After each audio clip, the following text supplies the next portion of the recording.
Bismillahirrahmanirrahim. Assalamualaikum warahmatullahi wabarakatuh. Waalaikumsalam warahmatullahi wabarakatuh. Alhamdulillah alladzi faddala bani Adam bil ilmi wal amali ala jami'il alam. Wassalatu wassalam ala sayyidina Muhammad sayyidil arabi wal ajam wa ala alihi wa ashabihi ya nabi'al ulumi wal hikam. Allahumma ya muallima Adam wa Ibrahim allimna ilma ma yanfa'una wanfa'na bima 'allamtana wa zidna faham. Amma ba'du.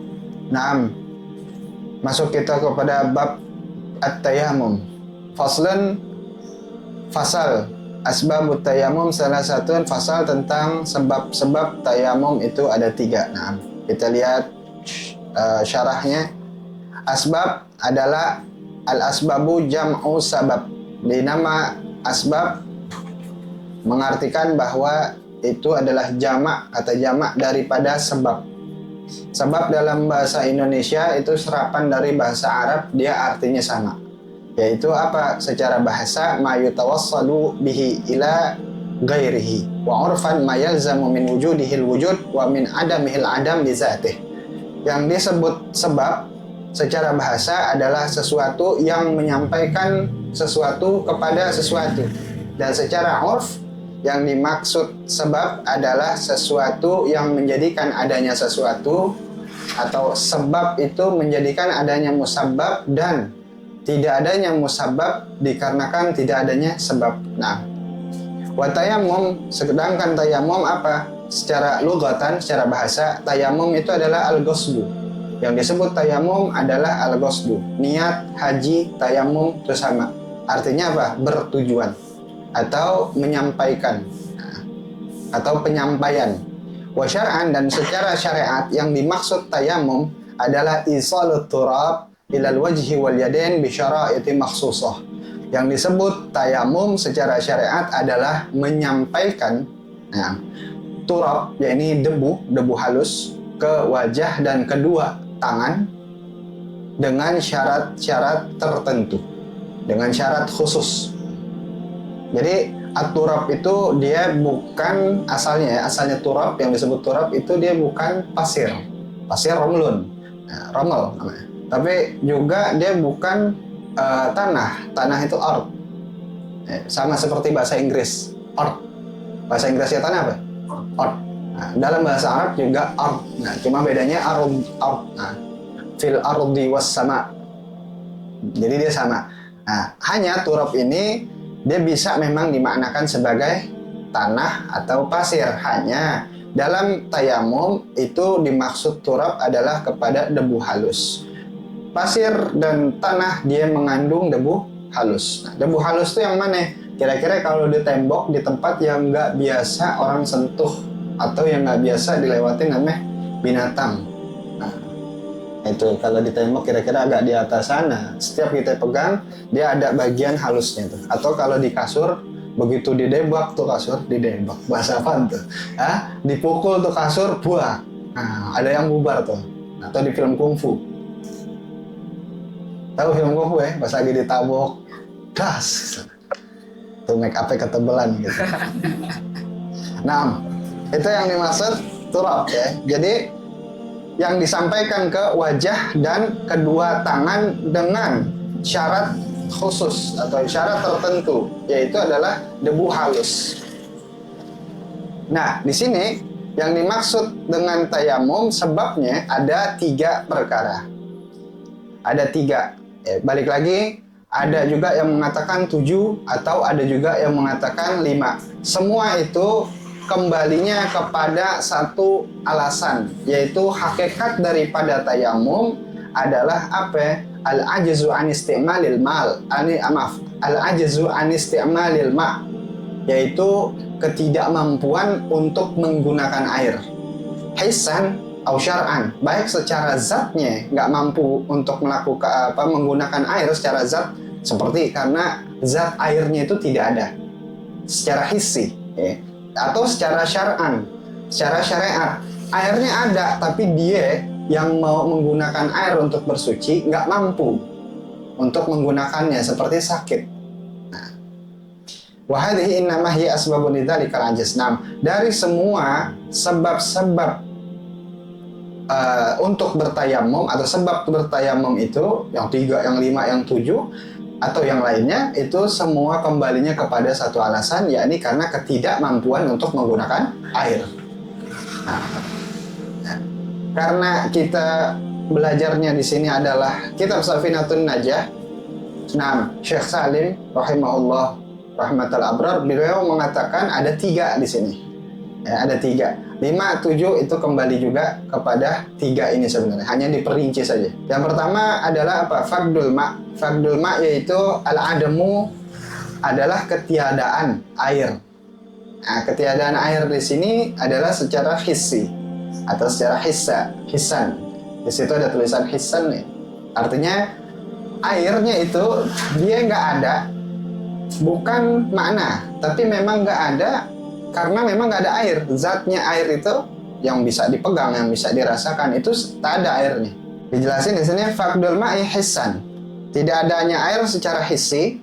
Fayatamamul muhdisu wal junubu in tayaqqanahu. Naam, walau bi khabar adlin 'inda ramli khilafan Ibnu Hajar. Ketiadaan air itu menjadikan wajib tayamum bagi si siapa? 2 model orang. Pertama muhdis, dia yang punya hadas kecil, dan juga yang kedua al-junub, yaitu orang yang punya junub. Punya hadas besar dikarenakan junub. Kenapa haid di sini nggak masuk? Ya, karena junub itu dia bisa hilang seketika, tapi kalau haid dia lazimnya adalah pakai waktu. Maka orang haid ya, dia bersucinya ketika kapan? Berhenti dari haidnya. Nggak bisa seketika langsung bersuci. Beda dengan orang junub. Junub nggak ada waktunya. Nggak ada waktu masa dia junub, nggak ada. Hari itu junub, detik itu junub, detik itu juga dia bisa langsung bersuci. Nah, maka bagi tipe 2 orang ini, baik yang muhdis maupun yang junub, dia tetap bisa bersuci dengan bentuk tayamum in tayaqqanahu, dengan apa ya? Jika keduanya, yang muhdis dan yang junub itu, dia yakin tidak ada air. Yakin tidak ada air. Nah, itu menurut pendapat Imam Ibnu Hajar. Tapi kalau menurut pendapat Imam Romli, nggak mesti yakin secara benar-benar. Ada orang adil, orang bijak, yang nggak biasa bohong yang ditemuin, dia ngomong air nggak ada nih di jarak sekian. Nah, maka dengan bukan yakin tapi dengan khabar, itu sudah boleh langsung untuk tayamum. Menurut siapa ya? Pendapat Imam Romli. Tapi kalau menurut pendapat Imam Ibnu Hajar harus ya yakin. Nah, dari yakin ini maka secara yakinnya adalah dengan dicarinya itu dengan 3 jarak yang mesti kita kenalin.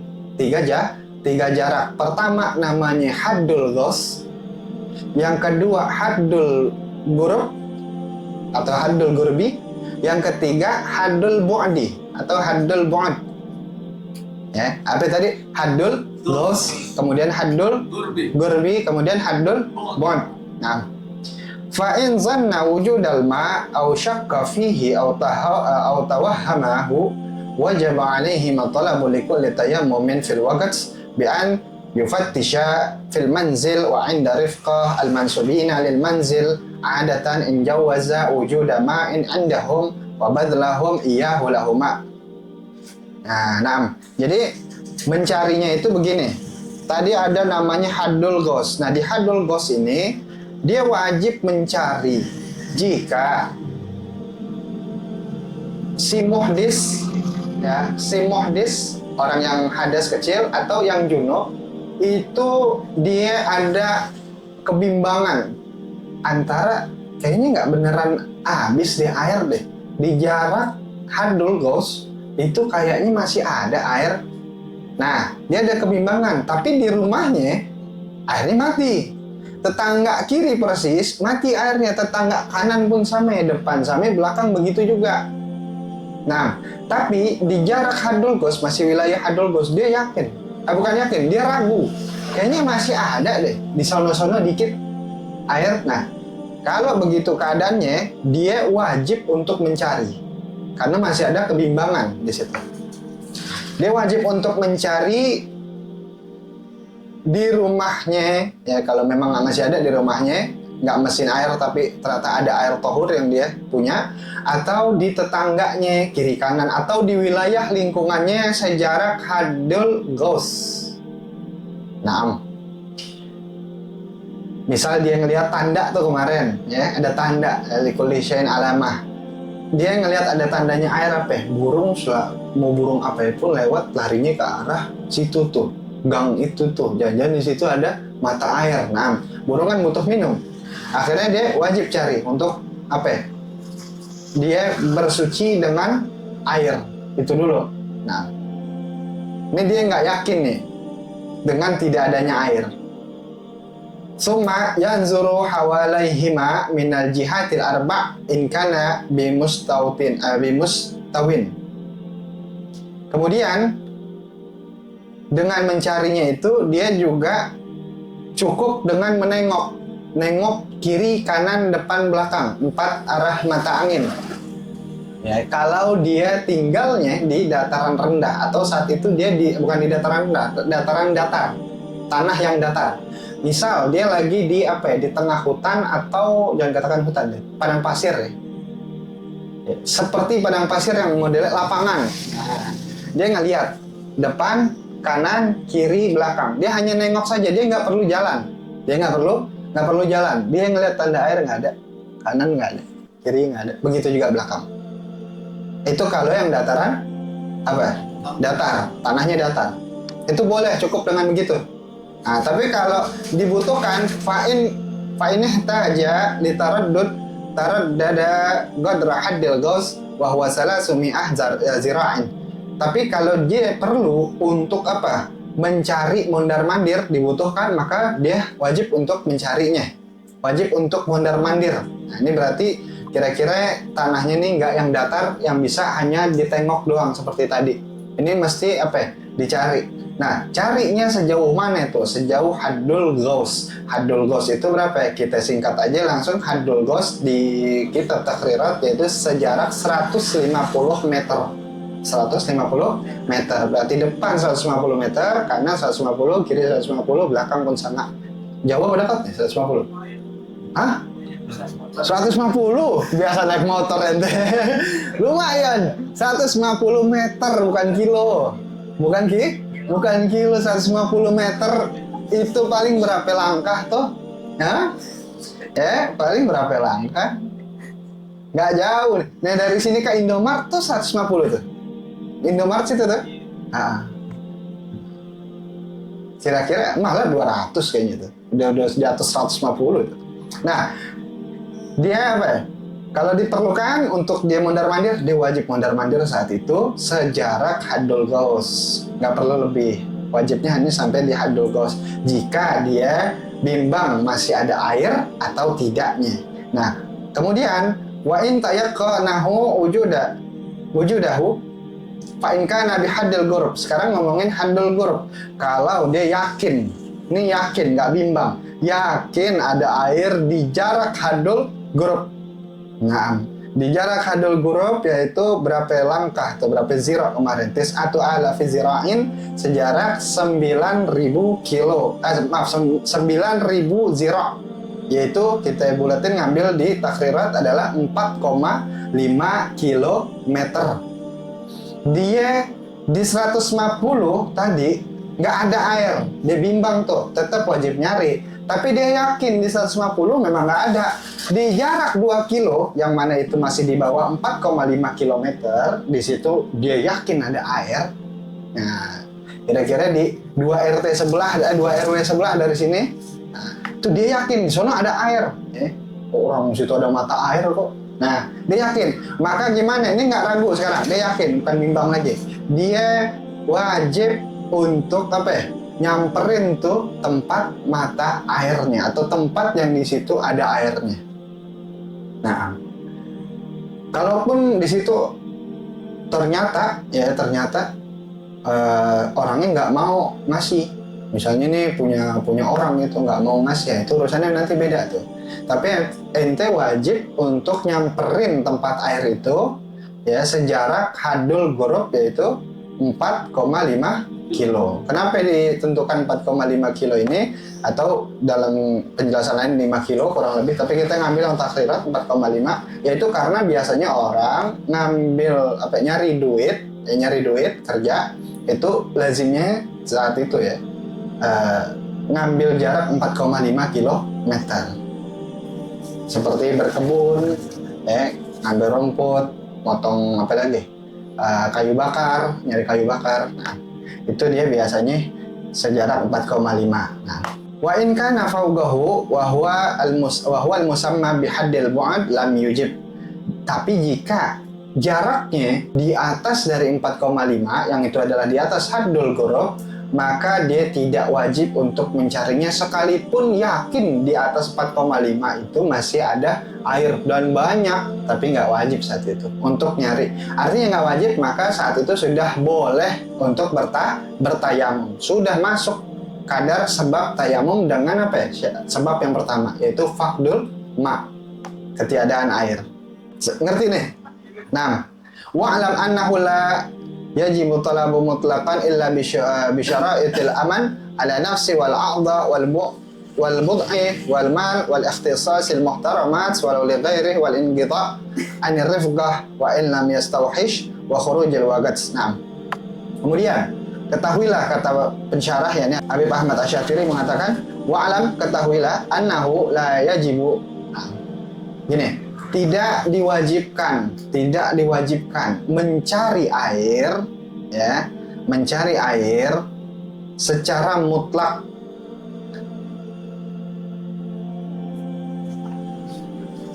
kecuali jika dia merasa aman atas keselamatan nyawanya.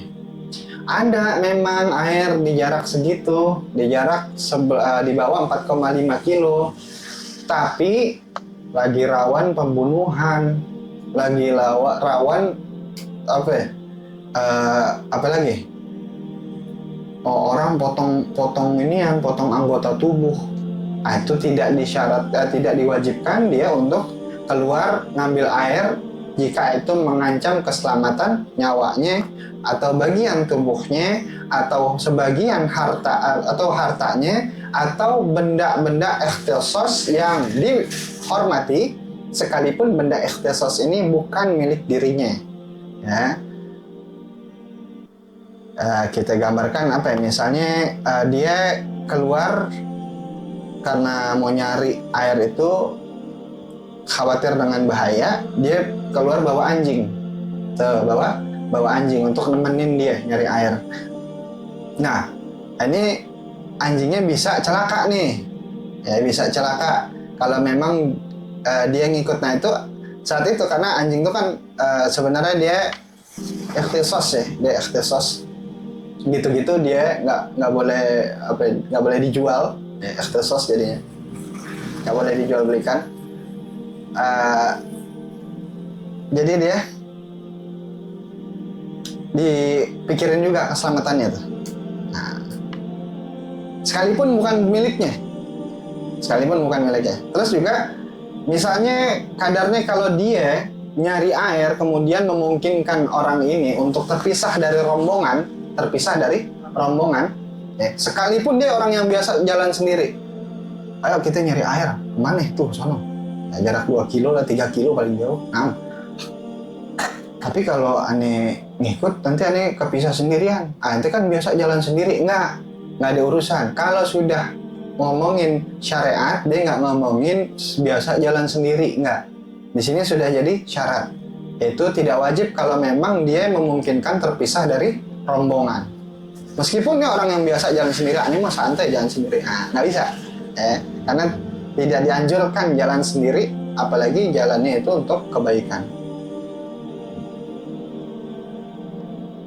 Wa khurujil waqts, begitu juga keluarnya waktu dengan mencari. Dia mencari, yakin ada air, tapi dia mencari justru menghabiskan waktu sholatnya, keluar waktu sholat, maka saat itu tidak diwajibkan untuk dia mencari air. Nah, Nam kecuali intayakana wujudal ma'i bihaddil ghos awil ghurbi. Kecuali jika si muhdis, orang yang berhadas atau orang yang junub, dia yakin dengan adanya air di haddil ghos awil haddil ghurab, di jarak haddil ghos atau jarak haddil ghurab, lam yushtaratul aman alal ikhtisas. Kalau sekarang dia yakin yang muhdis sama si junub ada air di jarak hadil ghaus dan hadil ghurab, tidak disyaratkan aman bagi ikhtisasnya saat itu. Ini sekarang yakin ada air. Nah, kalau tadi kan asal nyari doang. Nah, sekarang dia yakin ada air, tapi dengan dia nyari ikhtisasnya nih, benda khususnya, dia nggak bisa selamat nih, terancam. Misalnya anjingnya ya jadinya hilang. Tuh, anjing yang tadi tuh yang menemenin itu hilang. Nah, itu tidak disyaratkan. Wala alal mal, begitu juga atas hartanya. Kalau dia yakin di situ ada air, mau di hadul ghaus ataupun hadul ghurab, tapi kalau dia keluar saat itu nyari air, yang dia yakin di situ ada air, uang yang dia bawa 100.000 bisa hilang 10.000. Tuh, bisa hilang 10.000 gara-gara apa? Nanggok. Bukan gara-gara nanggok, gara-gara kalau itu sih 10.000 nanggok. Dari dulu 10.000 mulu. Naikin apa naikin? Biar ada semangat. Wah, kalau itu ya anggap aja untuk apa ya? Untuk bayar airnya. Walaupun hilang, bukan bayar, walaupun hilang 2.000, hilang 2.000. Ya, hilang 10.000 bisa begitu.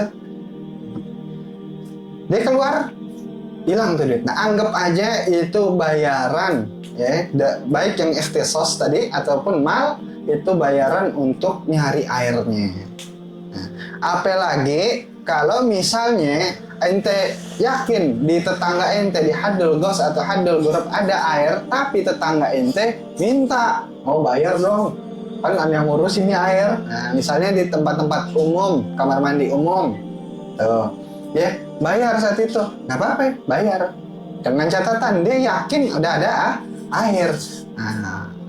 Nah, itu jangan langsung ente tayamum gara-gara nggak mau ngeluarin 2.000. Oh, gue tayamum aja dah, pelit banget namanya ente. Ya. Nah, itu anggap aja untuk bayarannya. Dengan catatan dia yakin ya. Wa kadza la yushtaratul aman ala khurujil waqt intayaqan al-ma' fi haddil ghaus. Begitu juga jika di dalam haddil ghaus tadi 150 meter jaraknya, dia yakin ada air di situ, tapi tidak, justru dengan mencari di hadil ghaus, airnya itu yang ada tadi di hadil ghaus, dia waktunya habis, bukan di hadil ghurab, hadil ghaus waktunya habis, nggak apa-apa, waktunya habis. Nah, kenapa? Nah, karena tayamum itu beda dengan wudhu. Tayamum beda dengan wudhu. Wudhu itu dia benar mengangkat hadas. Sedangkan tayamum dia bukan mengangkat hadas. Dia membolehkan orang untuk sholat. Hadasnya dimaaf. Itu bedanya. Ya. Sehingga kalau orang wudhu, dia wudhu sekarang untuk sholat zuhur, nanti sholat asar, maghrib, isya masih boleh pakai wudhu. Sholat pakai wudhu, sholat zuhur selagi catatan tidak batal. Lain halnya kalau orang tayamum, karena kalau orang wudhu itu benar-benar hadasnya sudah terangkat. Kalau tayamum enggak. Kan tayamum nanti saat zuhur dia tayamum, saat asar belum ada air juga, fardul ma' masih, maka dia tayamum lagi, begitu. Karena orang tayamum itu hadasnya dia hanya dimaaf, bukan benar-benar hilang. Kemudian yang kedua daripada sebab tayamum adalah wal maradu. Marid yaitu sakit yang saat itu dialamin, atau sakit yang akan terjadi dengan sebab dia bersuci menggunakan air. Kalau bersuci menggunakan air jadi sakit, nah jadi sakit dengan catatannya nanti itu dia baru boleh tayamum karena dia masuk sebab tayamum. Tapi kalau nggak jadi sakit, ya udah pakai air aja, ngerti ya? Jadi sakit yang mana? Sakit yang saat itu jelas. Atau juga sakit yang kalau dia menggunakan air nanti jadi sakit.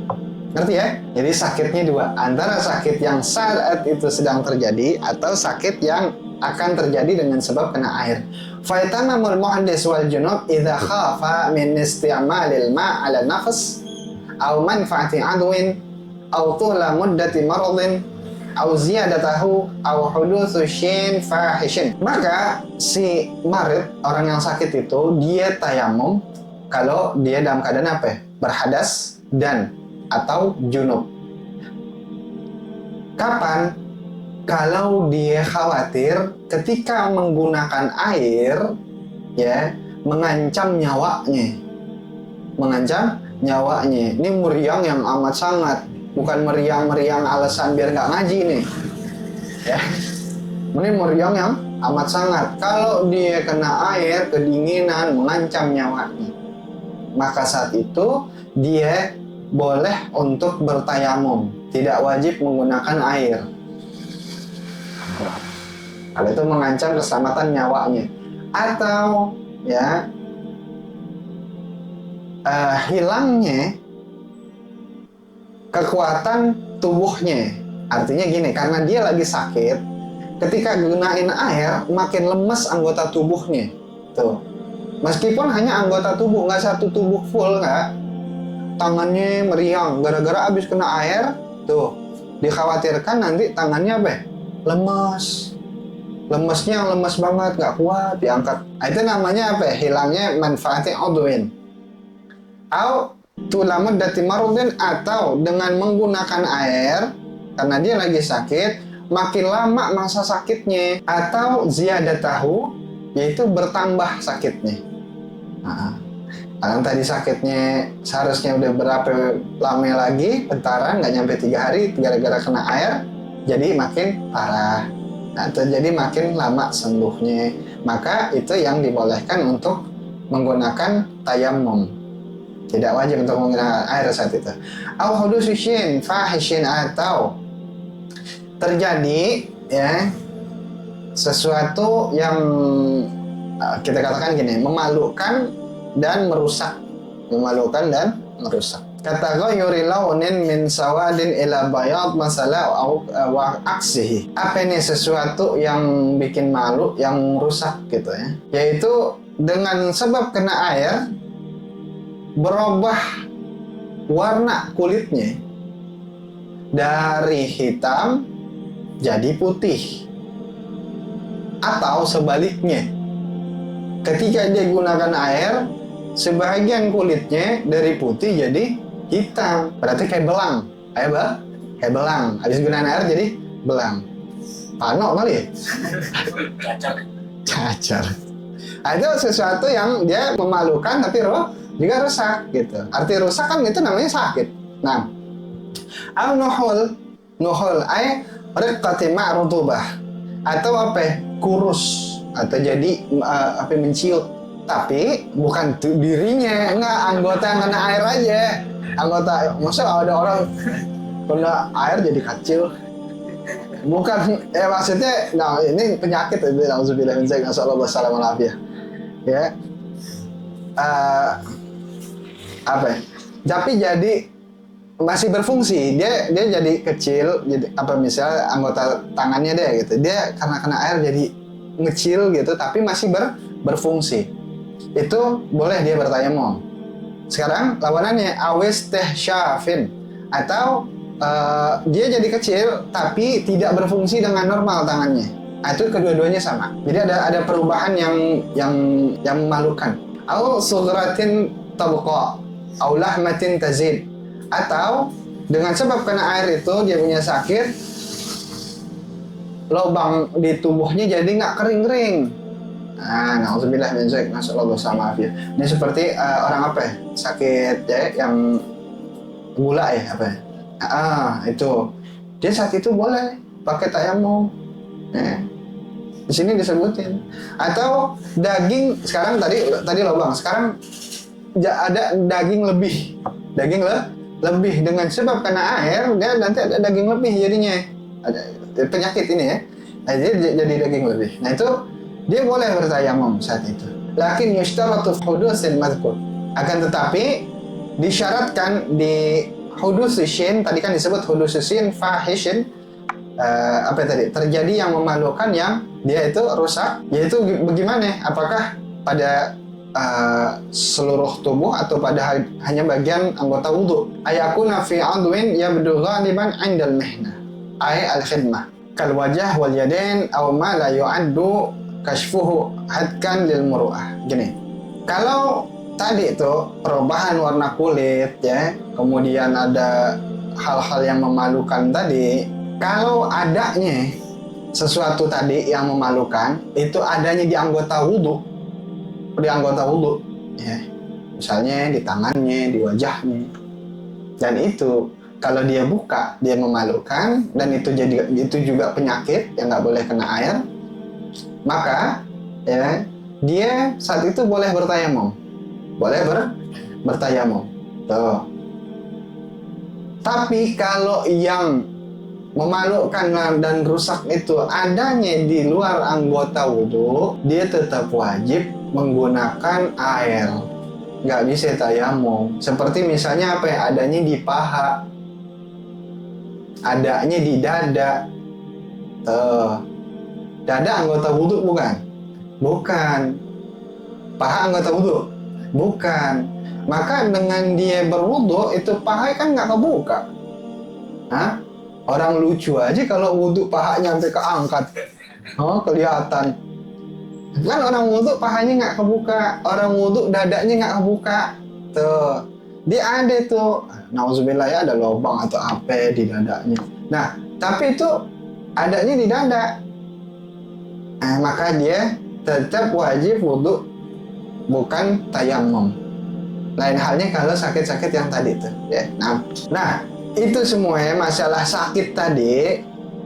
Ya'tamadu fi jami'i dzalika 'ala tajribah wa khabaril 'adl fa in intafaya wa tawahhama hudutsu syai' jazat tayammum 'ala 'adati 'inda Ibnu Hajar wa atamada ramli wujub isti'malil ma'. Nah, gini, ditetapkannya tadi itu semua masalah sakit itu bagaimana? Pertama dari penelitian. Artinya ada hal yang pasti di situ, tidak bolehnya orang tersebut yang dalam keadaan muhdis atau junub dia menggunakan air. Ya.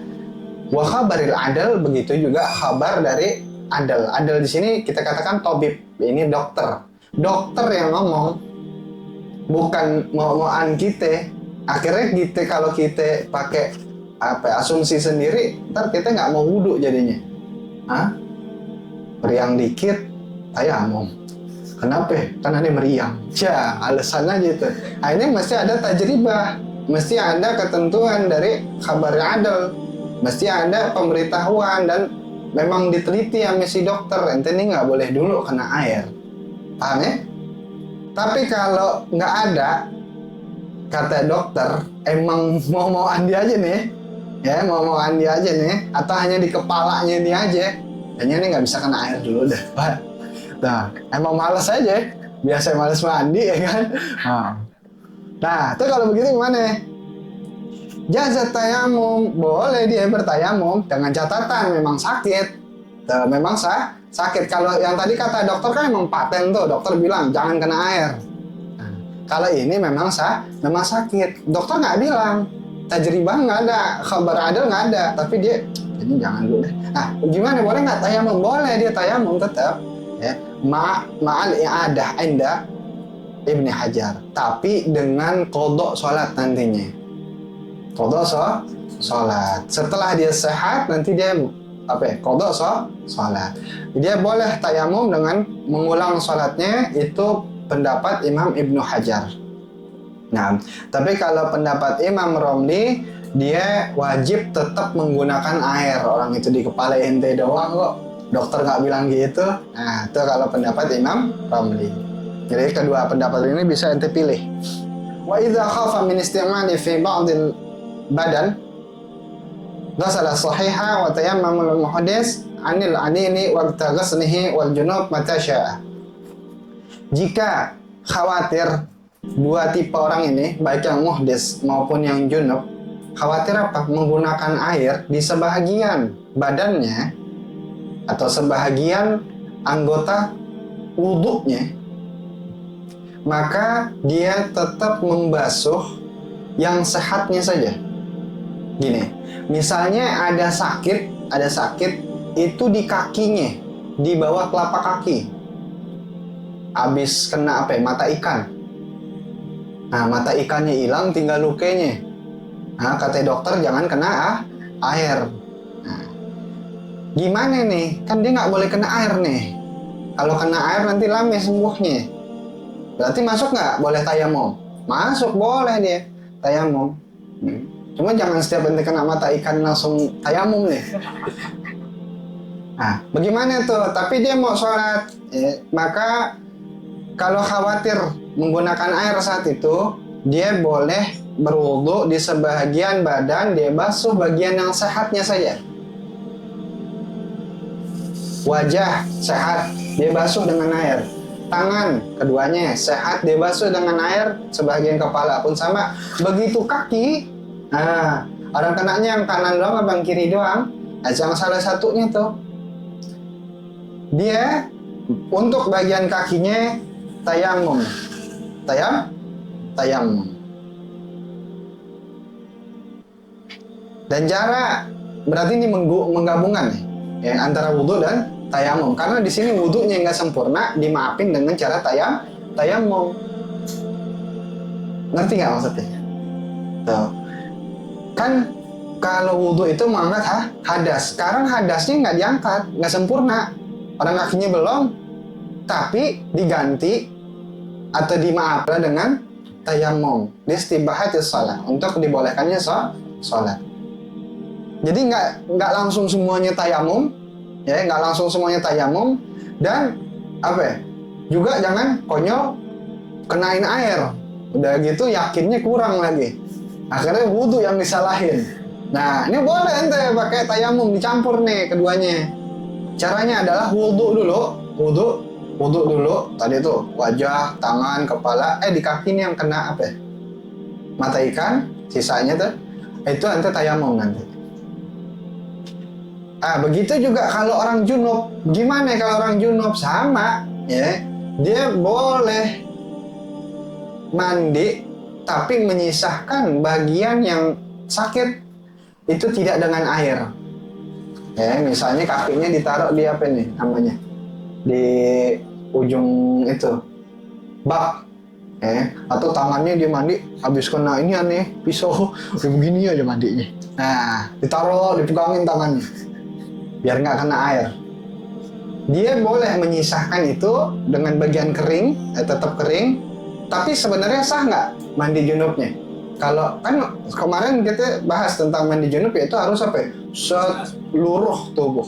Sekarang ada bagian yang nggak kena dengan air karena masalah kesehatan. Maka sisanya dia wajib dengan tayamum, disempurnakannya.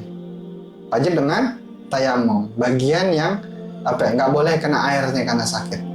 Adapun perbedaannya, kalau wudhu dengan campur tayamum tadi, bagi orang yang sakit adalah wudhu kemudian baru tayamum. Kalau orang mandi junub, dia boleh pilih mau tayamum di awal atau tayamum setelah, itu udah beda. Nah, ngomongin sakit sekarang, misalnya wujub naza asatir fi salasi usur. Sekarang kita ngomongin orang sakit tadi, ada luka dan lainnya. Dia kemudian tangannya diperban, atau misal orang patah tulang dia digip namanya. Gip apa gif sih? Yang bener nih, apa namanya? Atau Hansaplast dah, boleh juga. Ya, nanti kita masuk ke sini Hansaplast juga. Hansaplast merek bukan tuh? Apa dia namanya yang semacamnya? Selotip. Perban kegedean. Lah, banyak. Biasa nyulik orang. Ya, sekarang masalah wajib melepas perban, gip, dan semacamnya pada 3 kondisi. Ini orang sakit nih, ya, orang sakit, dia masuknya bab tayamum. Idza kana 'alal alil satirun amin jabirah. Nah, itu namanya jabirah ya, orang pakai perban. Wa ghairiha wajib naz'uhu fi salasi sur. Dia wajib nih. Orang pakai perban wajib ya dia buka perbannya. dengan 3 kondisi. Pertama, al-ula ayumkina ghuslu mawdi'il illah bil ma. Yang pertama adalah memungkinkan, pahamin, membasuh anggota wudhu yang sakit dengan air. Walaupun dia digigit, walaupun dia pakai perban, memungkinkan nggak yang sakit itu, kalau dia adanya di anggota wudhu, untuk dibuka? Kalau memungkinkan untuk dibuka atau boleh kena air, maka dia wajib dibuka. Ini wajib nih dibuka. Paham ya? Asaniyah, yang kedua, ala yumkina zalika lakin ukhidha ba'du sahih fayunza'u li ghaslihi, yaitu membuka sebahagian perban yang bukan wilayah tempat sakit. Gini, ada sebahagian kan orang perban itu misalnya gini ya, ini perban nih, sakitnya di sini ya, misalnya. Nah, perban itu kan nggak hanya bagian yang sakit, tapi ngambil lebihan buat pegangannya tuh, ya, buat diikatnya. Dia wajib dibuka, ya, wajib dibuka. Kalau memungkinkan ya untuk dibuka pinggiran dari yang sakitnya. Tuh, jadi yang sebahagiannya, yang sehat, ini misalnya sakit sini nih, ini diperban juga nih. Nah ini sehat nih, ya. Dia kalau memungkinkan untuk dibuka, dia wajib dibuka. Untuk diapain? Dibasuh yang sehatnya. Dibasuh yang sehatnya. Paham ya? Asalisah, yang ketiga, ayakuna bimawdi'at tayammum, yaitu jika keadaan sakit ini itu di anggota tayamum. Di anggota tayamum. Apa anggota tayamum? Wajah dan kedua tangan, 2 doang. Nah, kalau di 2 ini ya, yumkin mashu mata tahu biturab, memungkinkan tetap bisa kena turab, kena debu, ya, maka dia wajib dibuka. Tuh, kemudian dimasuh, diusap dengan turab. Memungkinkan untuk dibuka dan bisa kena turab, dia wajib untuk dibuka dan dibiarkan kena turab pada saat ditayamum. Kalau itu adanya di anggota tayamum. Ngerti nih? Nah, kadarnya wal imkan alla yakhafa mahzuran mimma mara. Dengan catatan yang paling penting adalah pertama, dia tidak mengkhawatirkan jika perbannya itu dibuka.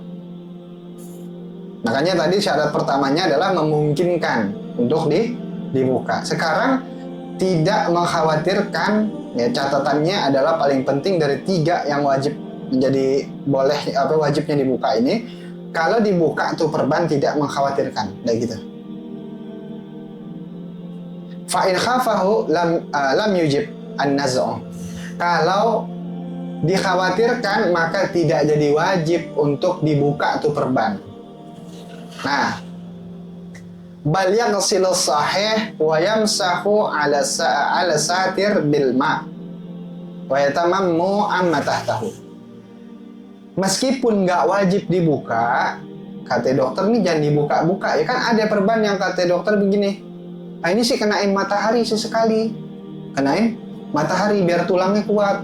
Misalnya dia bukan luka, tapi apa ya? Patah tulang atau koselio, digigit. Kata dokter, ini biar kena vitamin D. Vitamin D. Kenain pagi-pagi itu cahaya matahari. Nah, akhirnya buka aja nggak apa-apa, orang pasangnya gampang, ntar pasang sendiri bisa. Nah itu, yang kayak gitu tuh, yang memungkinkan apa ya? Bisa dibuka, dan itu tetap harus kena air, kalau bisa. Kalau nggak bisa, tetap harus bisa kena turab. Nah, itu nggak mengkhawatirkan. Sekarang kalau mengkhawatirkan, dia tidak wajib. Bagaimana itu cara bersucinya kalau nggak wajib dibuka nih? Karena mengkhawatirkan, yaitu bal yaghsilu sahih wa yamsahu ala satir bil ma. Tetap dia berwudu pada bagian yang sehat, yang nggak diperban atau nggak digigit, Dan bagian-bagian, misalnya tangannya segini nih, sakit. Nah, ini kan masih mampu nih, masih bisa. Dia tetap kena air. Tetap kena air. Adapun yang digipnya atau yang diperban, yamsahu ala satir, dia hanya dimasuh, diusap. Ingat, masuh bukan gosol. Bukan airnya banyak, diginiin airnya. Oh, akhirnya apa? Demok akhirnya. Oh. Masuh seperti masuh khufen. Ngusap apa ya? 2 khuf. Atau masuh seperti masuh kepala. Hanya tangannya lembab, isyarat gitu ibaratnya. Nah. Bilma dengan air. Nah. Dan dia juga wajib untuk tayamum. Itu 2-nya, insya Allah masih sisa 1, yaitu al-ihtiyaju ilaihi li'atashi hayawanin muhtaramin. Sebab yang ketiga adalah butuh kepada air untuk memberikan minum bagi hewan yang dihormati. Nah, wallahu a'lam bissawab. Mudah-mudahan sedikitnya bawa manfaat. Wa bisirril Fatihah. A'udzu billahi minasyaitonir rajim. Bismillahirrahmanirrahim.